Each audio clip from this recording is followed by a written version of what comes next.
Hi, All right. Brad. Hello. Thanks for setting up all of the technology for today.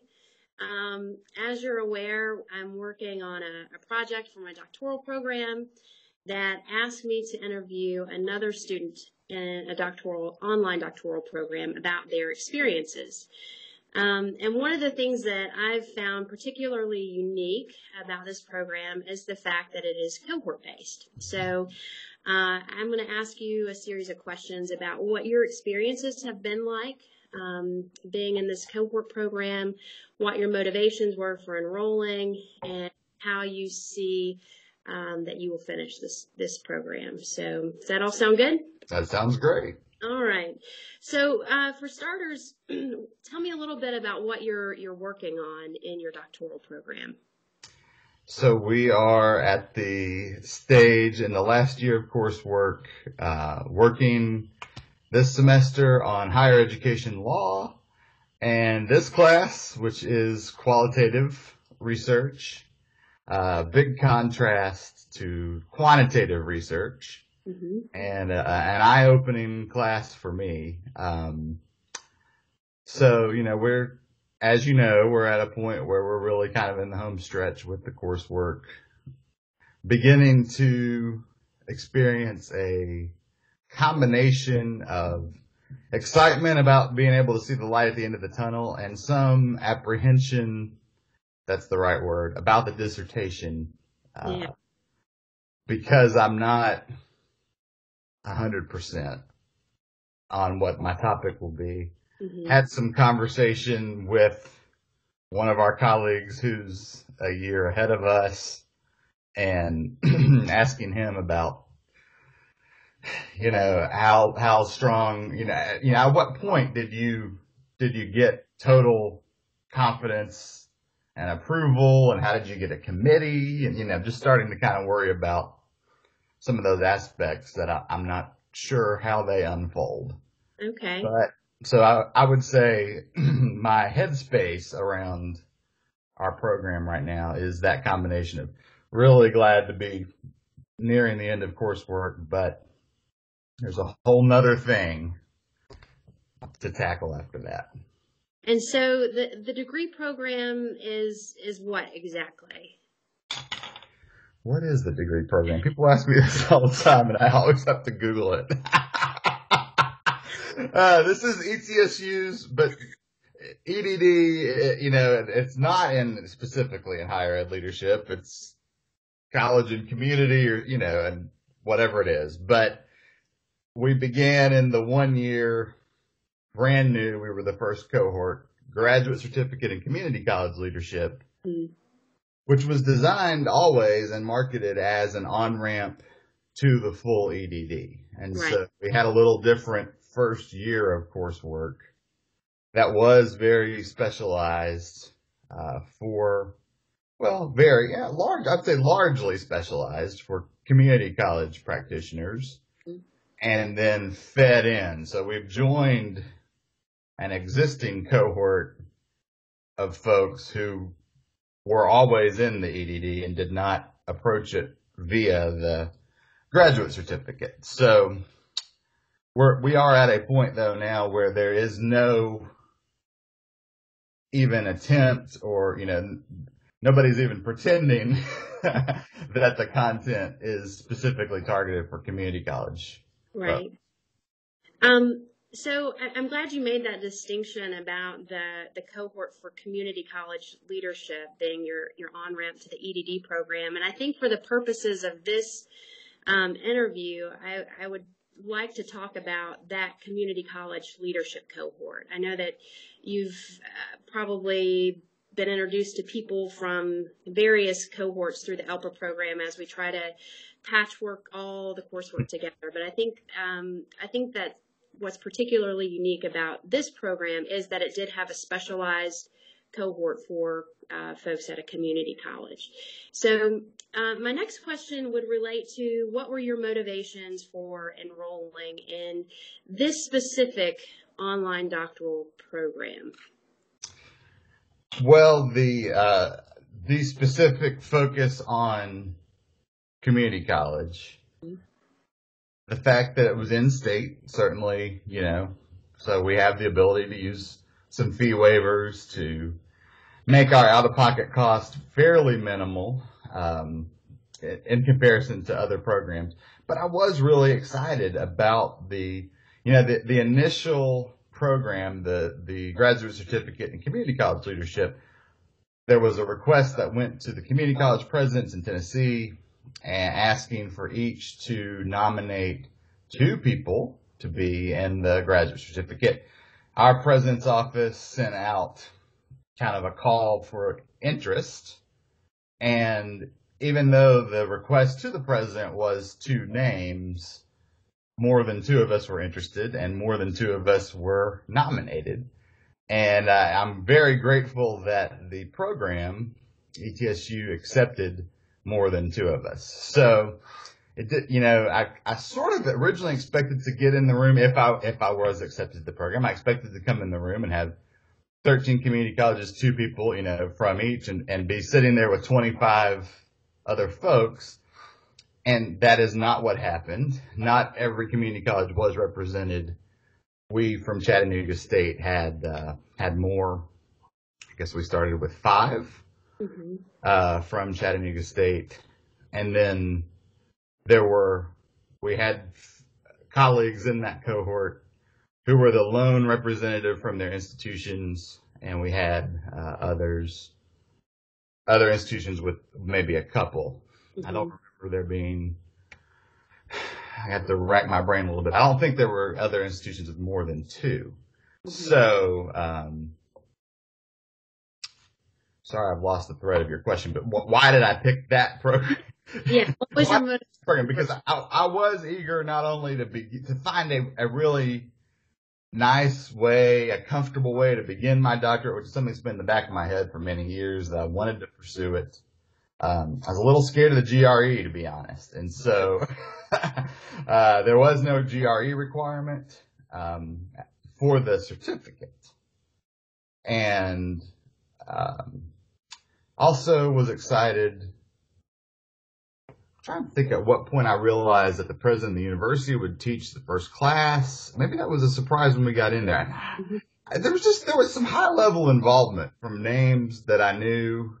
Rich Rhoda, who was the executive director of the Tennessee Higher Education Commission for years. I knew he was involved. I didn't know him. I knew his name. Everybody who I knew who knew him, who knows him, thought he was amazing. And so,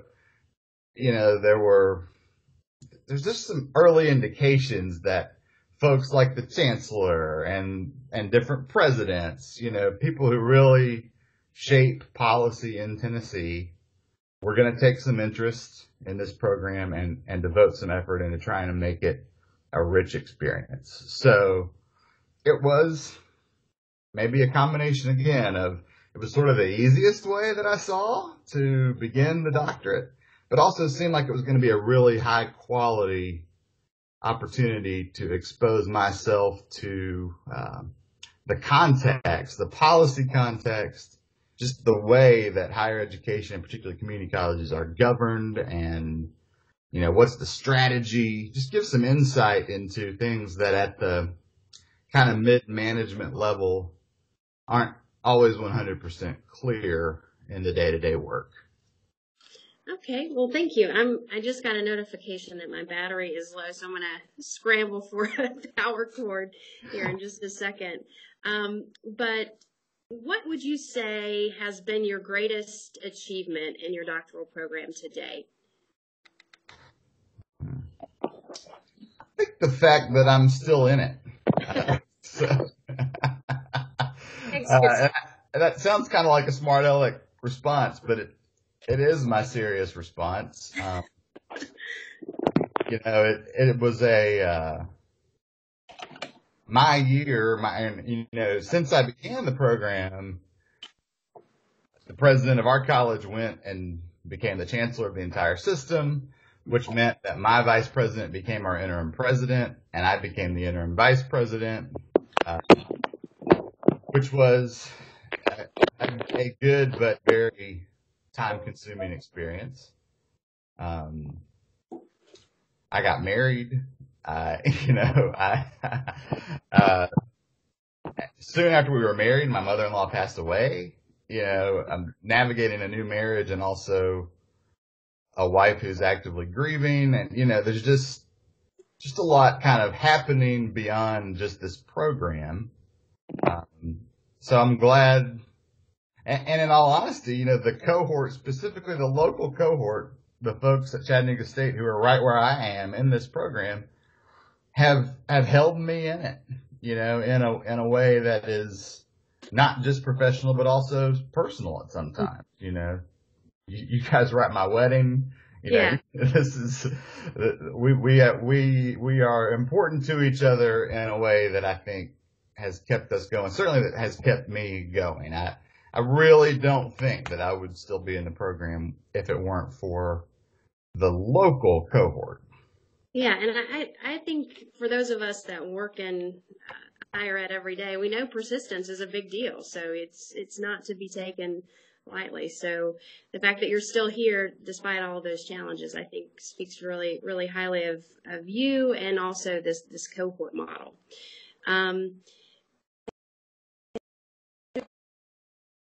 Maybe if you could speak with a little bit greater detail about some of the challenges that you faced while being in this cohort. I know you mentioned a few personal challenges, and I guess a marriage shouldn't be seen as a challenge, but it does come with some challenges as you become an adjustment, a positive adjustment.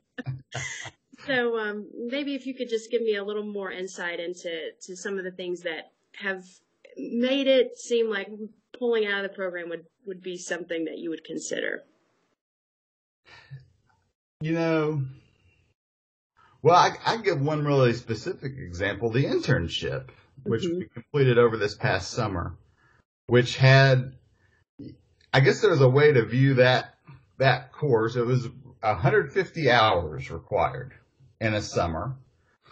And I'm aware of somebody from our larger graduate certificate program who specifically stopped, you know, bailed out of the full EDD because of the, I don't know the right word, looseness, or maybe there's a lot you can do with the internship. Not nearly as structured. They don't say you're going to go here and you're going to work with this person. And so that kind of openness, that 150 hours that had to be done within a summer, opportunity to extend it another semester backwards. But there was sort of some ambiguity, or there's a lot of initiative that each student had to take to kind of set that up for ourselves and pursue that. So my view, which I surprised myself, I normally appreciate some flexibility, but that was a little bit of a challenge to figure out what the projects would be. Actually had some input into one of our colleagues, helping him decide. Maybe it's easier for me to help him think about an internship project than it was for me to find a couple for myself. Yeah. So that level of flexibility was in some ways almost too much, and I wasn't quite sure that I could get it done. So that was challenging. I had a thought about, okay, you know, have I really come as far as I want to go with this? Do I want to fool with the internship? So that's maybe a little bit too specific of an answer, but beyond the personal challenges, you know, and in all fairness, in all honesty, we've also reached a point where we've got some courses that have felt a little bit like busy work, that have felt like they're not being actively attended to by faculty. We've got faculty who seem to be turning on, you know, old online frameworks and just kind of pushing play each semester on content that's several years stale. And, you know, so I have some quality questions too about not 100% of the courses, but, you know, maybe a good half of the courses, it feels to me at this point, are kind of being taught on autopilot. And, you know, had I known that, I absolutely would have done the graduate certificate, the first year. Fantastic. But looking back, I might have tried to find another program that would allow that first year graduate certificate to be an on-ramp to them. I'm not sure that I'm getting a whole lot of value actively from some of the courses in the later part of the EDD, and but we're in it. We're in it, and we're it's really too late to switch. So what do you think has been some of the factors that's helped you persist despite this ambiguity, despite the flexibility that felt a little bit foreign, even though you normally relish in having that kind of flexibility? What are some of the things that have helped you succeed despite those challenges? Back to the whole idea of 4 people, 3 other people, 4 including me, mm-hmm. We're at the same spot. We're at the same institution. We know each other pretty well by now, and we're finding opportunities to meet. I'm not always there. I try to be. Won't be there this week. Actually, I think I will. Actually, I will be. But knowing that there's just sort of an expectation now that we're going to get this done. There are people to kind of commiserate with the parts, and there are positive parts to this, but the parts that maybe aren't as positive, that there are people to kind of debrief that with and talk through that. And how are you approaching this? How much time did you put in with this? Can you believe we got a B? Maybe our grade didn't match our effort, or whatever those frustrations are. Have you been able to reach this professor? Let's call them together while we're sitting here. So all that local and active support. And you may get there. There may be a question coming about the distinction between our own Chattanooga State cohort and our graduate certificate cohort and our larger EDD cohort, but they're not all created equal. There's a level of connection that we have with the 4 of us that's different. There aren't a whole lot of people persisting from the graduate certificate except for us. Mm-hmm. We may be it. So, we had one colleague in the certificate cohort that we knew had no real interest in the full EDD. So that she kind of told us from almost day one, I'm not going to be going on to the full EDD. Mm-hmm. But there were others who, seemed to have that intent and then fell out at some point. So there's something unique and different and special about the in-person interaction that the 4 of us are still able to have that I think has made the difference. So we've been talking a lot about your current educational pursuits, but I'm curious to know what your previous experiences were with cohorts. I don't know if your undergrad had a cohort model, maybe your master's program. But if you could tell me a little bit about those experiences relating to cohorts. I don't have a lot of experience with cohorts. So my undergrad was very traditional, small private liberal arts school. I was a public administration major. There were not many of us. And so particularly in the higher level courses, there were the same faces in each class. But there was no real formal designation that, hey, certainly when we walked in the door in undergrad, nobody said, this is going to be the group you walk across the stage with. There wasn't any structure to that concept. I did an MBA, and my MBA, almost the same thing, although a smaller group to begin with, and it was at night. And so you kind of took what was offered each semester. There were a lot of repetitive faces course to course and group work in every class. And sometimes if there was opportunity to pick your own group, maybe you worked with folks you'd worked with before and were comfortable with. But not a cohort structure in a formal way either. So this is the first thing I've ever really participated in educationally where somebody said, hey, this is the group that we intend to start and finish together. Which, has not really come true for the majority of the folks that were at the starting line with us have left the race. Right. How about online courses? Is this your first experience with online curriculum? Yes, I guess it is. I mean, I played with, when the MOOC craze happened a few years ago, I played with some MOOCs. I have some interest in programming and learning how to do some programming. I've done some stuff online, some kind of free code camp type stuff that is online instruction, but not for a grade. Okay. So as far as with a formal accredited higher ed institution, I did teach once at Chattanooga State, but I taught in person, but there was an e-learn, component to that. So I was familiar with the interface, I guess, what's the name for the learning management system? But yeah, this is my first time as a student in an online program that is for actual grade. Okay. And you've, again, kind of touched on a couple of these things, but who comprises your cohort, who you see as your cohort, and how was that cohort created? You talked a little bit about this community college leadership certificate, but if you could give me maybe a little bit more detail about how this connection to these people came to be.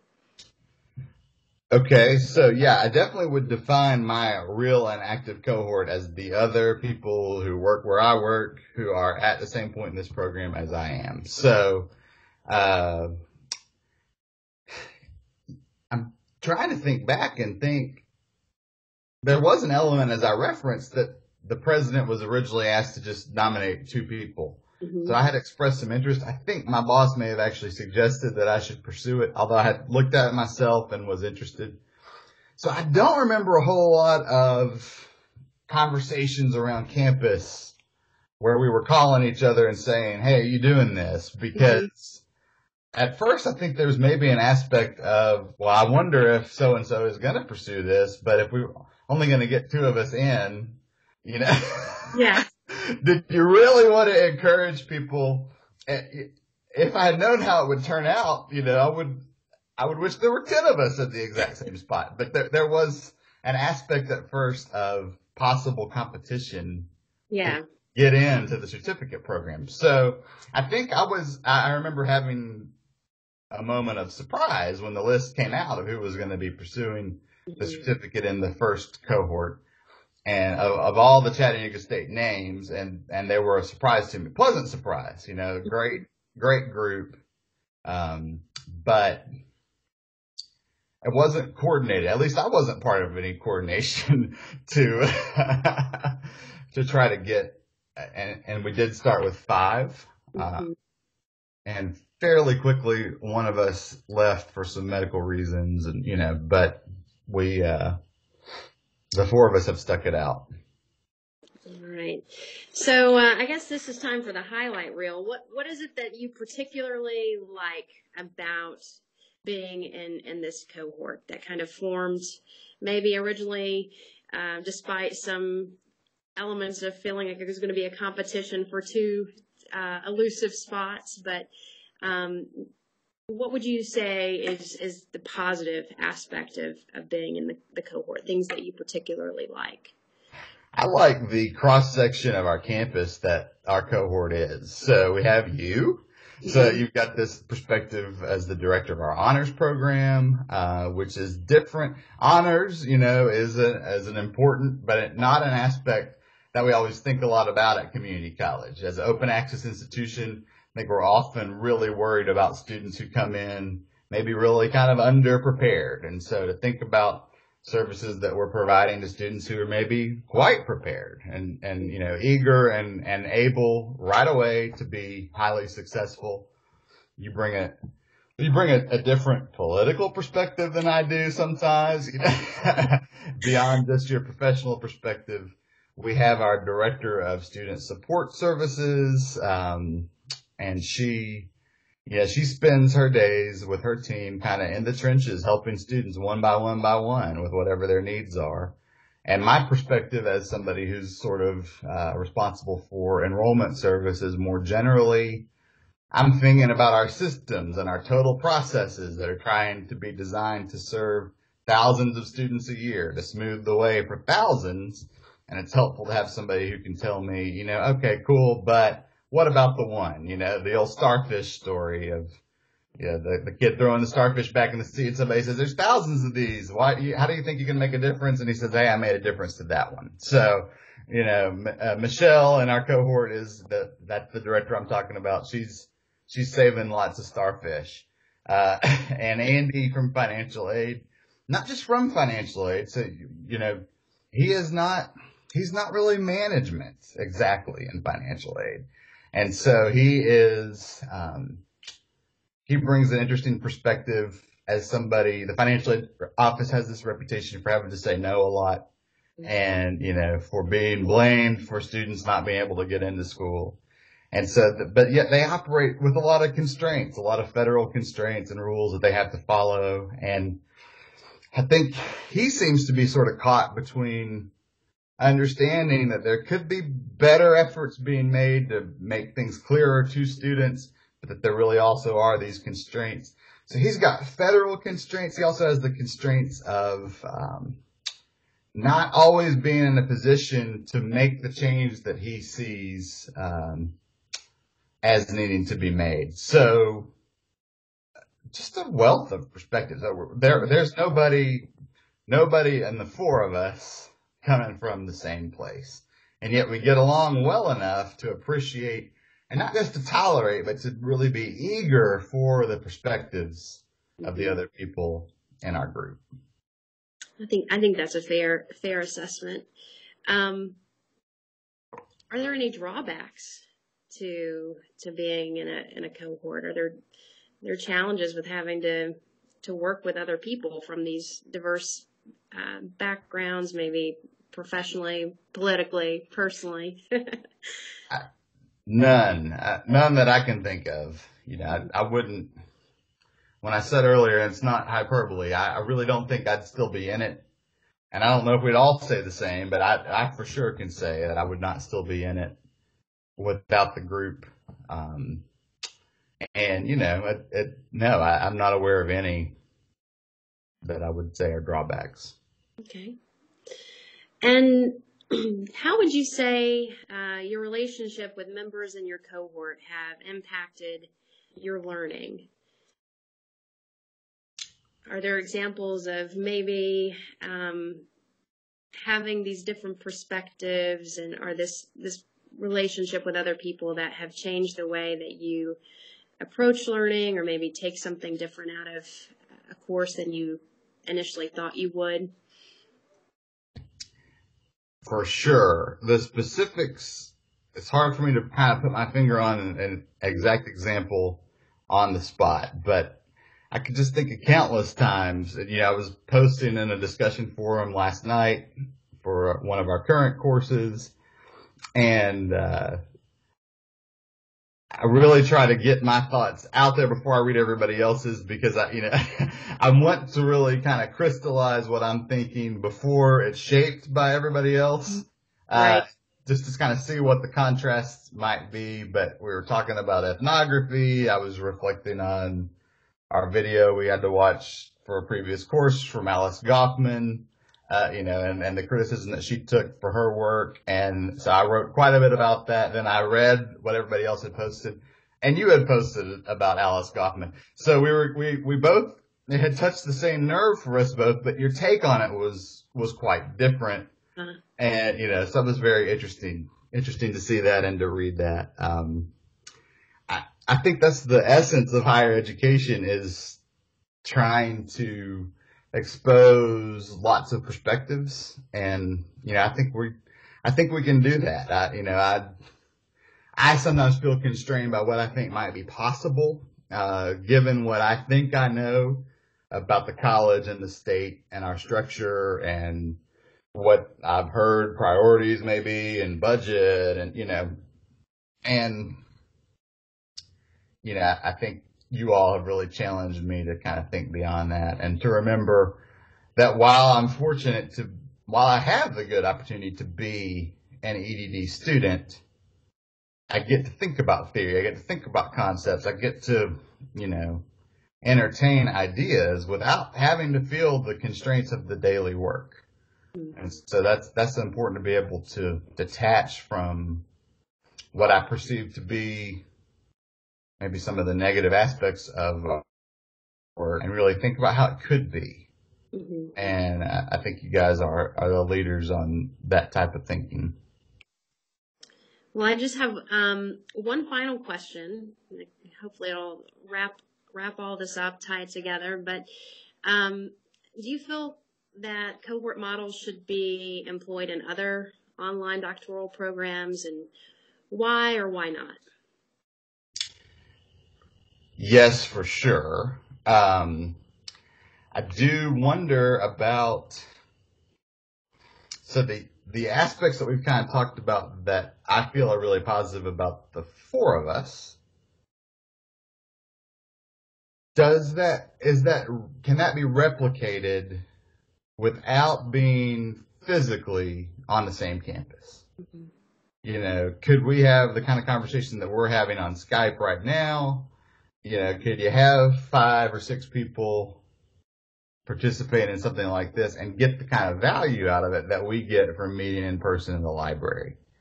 And so, yes, should there be a cohort approach to online education? For sure. But it's got to be more. It's got to be more than just, hey, here's a list of some people who appear to be at about the same point that you are. Y'all go ahead and talk to each other a little bit, post in some discussion forums. I don't think that gets it. Mm-hmm. The authentic conversation, oh yeah, that's a great point.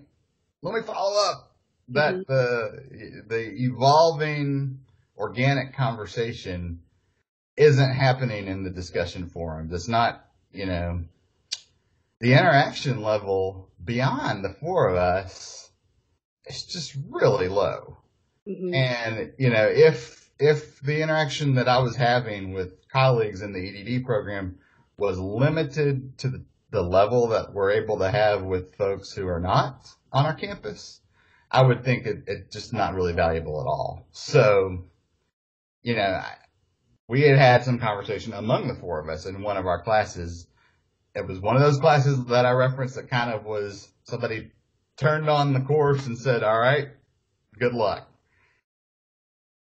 And this particular professor had some interest in interaction to the point where a couple times a semester there was an opportunity for some Skyping.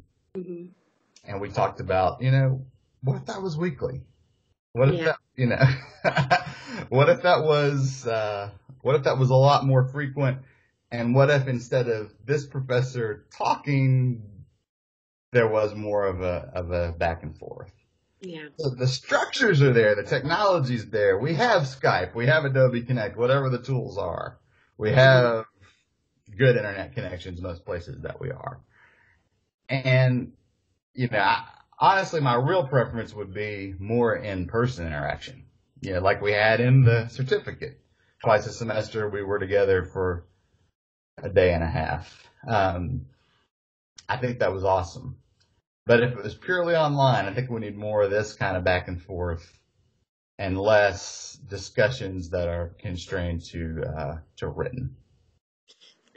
I think that's a fair assessment. And what I hear you saying is basically that the online format and all the technologies can only do so much, but the true mechanism for this cohort to work is that there has to be some interaction beyond that, and having folks on your campus just is an added benefit and easy way to navigate.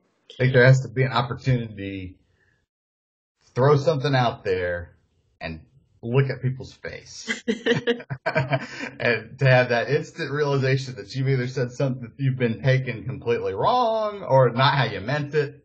Yeah. Or somebody's confused or somebody's kind of ready to jump in and react or wants you to say more, wants you to say less. And all that you can read in face-to-face interaction is just really, really hard to get at in writing. Well, thank you for your time, Brad. I appreciate hearing your thoughts on it, and glad you're going to be able to make it to the library this week. Thank you. See you later. Bye-bye.